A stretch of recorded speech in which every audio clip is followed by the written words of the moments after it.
Welcome back to Indianapolis, side of the 2025 NFL Scouting Combine. Craig Grialou, Dani Sureck, and as you can see, the well-dressed gentleman is ESPN draft analyst Jordan Reid, who for the second straight year is putting us to shame. We should have known. I know. I guess I should have packed a tie just for this interview alone.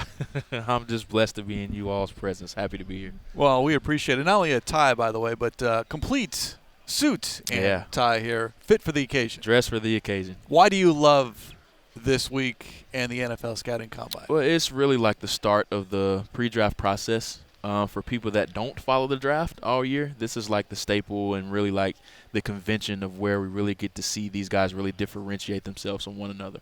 What will allow a player to differentiate themselves from what you and front office staff and executives are seeing throughout a college season?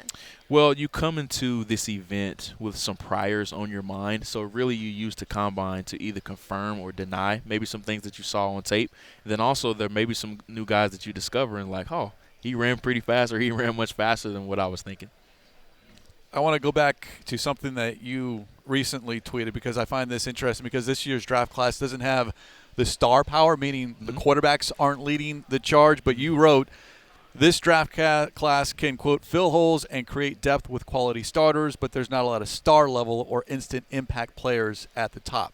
Cardinals don't have a top pick, which is probably good with that assessment. So with the Cardinals selecting at 16 and even day 2 at number 47, what quote-unquote impact, maybe not at the star level, do you see? This draft class will allow them to fill some depth at some spots, and it wouldn't surprise me if they even double dip along the defensive line just because they need so much help in that area. So 16, you may be looking at a defensive tackle or maybe a right tackle, and then the same thing could happen in the second round as well. What about in the edge class? Yeah, I mean, it's just as good. And, you know, I went on SportsCenter the other day and I actually talked about this and that this is the best defensive class, or defensive line class, I should say, since 2019. And, you know, some of the names that were in that class are Nick Bosa, Dexter Lawrence, Christian Wilkins, Brian Burns. The list goes on of some of the players that we saw in that draft class. And I think this draft class will be very reminiscent of that. Doubling up makes sense, yet at the same time, if you have multiple needs, do you maybe pass on that D lineman at 16 and say, all right, maybe we can get that guy because we rank them so evenly and hope that they fall to 47 and address something else with that first pick? It really just depends on which position they feel better, they can get the better value at. And what I mean by that is if you have a defensive lineman that's ranked higher or you don't feel good about the depth of this offensive line class, maybe you take the offensive lineman first and then come back and get the defensive lineman. But if you feel better about this offensive line class, I take the defensive lineman first and then look to strike gold on the depth in the second round with the offensive line class. Speaking of that offensive line class, your most recent mock draft I'm sure you're going to have another one coming up after the scouting combine, but Tuesday. January was the most recent one. And at 16, you had the Cardinals selecting Josh Simmons out of Ohio State. What do you like about his game and the fit, or is it more just the value at pick 16? Well, one thing I will say about him is that he's played on both sides. He actually originally started his career at San Diego State, and he played right tackle there. And then when he got to Ohio State, he transitioned to the left side. So I always love that versatility when a player has played on both sides. Speaking of right tackle and left tackle, and then prior to the knee injury that he suffered 6 games into the season, I thought he had the best tape of any offensive tackle in this year's class. So there is a little bit of risk associated with the pick, but we've seen torn ACLs are like sprained ankles nowadays. So I feel really confident about his ability to be able to come back. And the player that he reminds me a lot of is Christian Darrisaw when he was coming out of Virginia Tech. Stylistically, they're very similar with how they win, and then the size is very similar too. Both starting guards for Arizona are pending free agents. If the Cardinals were to decide to address those needs in the draft, how does the interior spot look for the offensive line with these prospects? It's not as good as years past, but I believe we're going to have a run on those guys in the second round. And 2 names I think fit really well with the Cardinals. The first one is Jonas Savanea. He's a guard out of Arizona, and he's another that has a lot of versatility.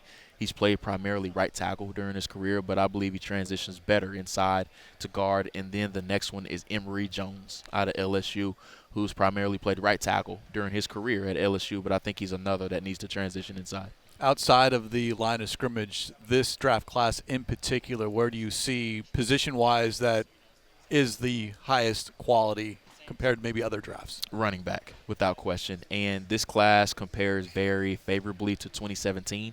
And there was 30 running backs drafted in that class. I think we could get 30 or more in this year's draft class, and that goes to show you just how deep this year's class is. So even if your team doesn't need a running back, draft one anyway. That's how loaded this class is. We'd be remiss if we didn't ask you about Arizona State's Cam Scatterbo. Yeah, I knew that question was coming. He's a fantastic player, and I love the games that he had in the college football playoff. That was really like his coming out party for people that weren't tracking him this year. His tackle breaking ability, the vision, the story that he has. One of the best stories that he had is just speaking of the transfer portal, him coming over from Sacramento State, and one of those players that just lays it all out on the line every time he goes out there. That position, I don't know, maybe has a bad rap a little bit recently as far as you don't select a running back in the first round. However, you look at the Super Bowl champion Philadelphia Eagles, led by a running back. Is the running back position and the concentration maybe, or the focus on the ground game, maybe you think, do we see a little bit of a switch back to where teams do look at the running back position? Yeah, football is kind of like fashion, right? Everything comes back in waves. And that's what's happening with running backs right now. And it's not just Saquon, it's Derrick Henry, him coming over to Baltimore, and then also Josh Jacobs when he came over from Vegas to the Packers. So we're starting to see the running back really come back in style, and I think that's what's going to happen with this year's draft class. Now, it's not an overly great free agent class, and what's really going to hurt those guys is that it's such a deep running back class, and that's why I think we're going to have a run on these guys in day 2. A lot of talk about how deep the defensive line and edge classes are for the draft. What's a position that might be a little more not as talked about, but you still see a lot of high-quality players or a high quantity of players that could really make an impact? Wide receiver, and it's not the groups that we have seen at the top of the draft like in years past. I don't think we have that bona fide top 10 or top 15 guy, but there's a lot of depth. And if you're looking for a wide receiver 2 or a wide receiver 3, I definitely think you can find that in this year's class. Speaking of the wide receiver position, a year ago at this time, you were very high on one particular wide receiver, whom the Cardinals selected with the 4th overall pick. Marvin Harrison Jr., what did you see from him and maybe that next step? Because obviously the expectations were enormous for him. Numbers-wise, certainly looked very, very good. But what's next for him, do you feel? Just getting better chemistry with Kyler. And, that's something that quarterbacks and wide receivers are always going to battle, just getting their chemistry down, understanding that they have to learn the nuance and the details of each other. So just getting, the chemistry down with Kyler, another year in the system, I think he'll be even better next year.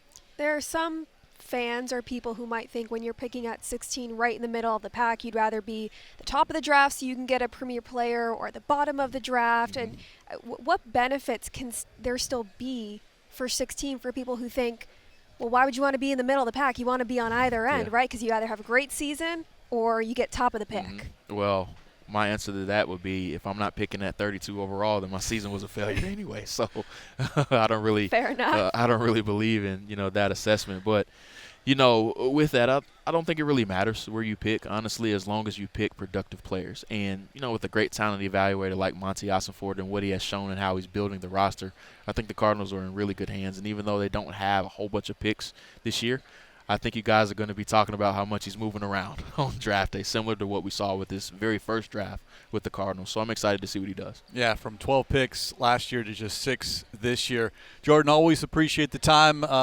We'll do better next year. Yeah, make a mental on note the right dress. now. Yes. Pressure's on. Appreciate it very much. Thank you as always.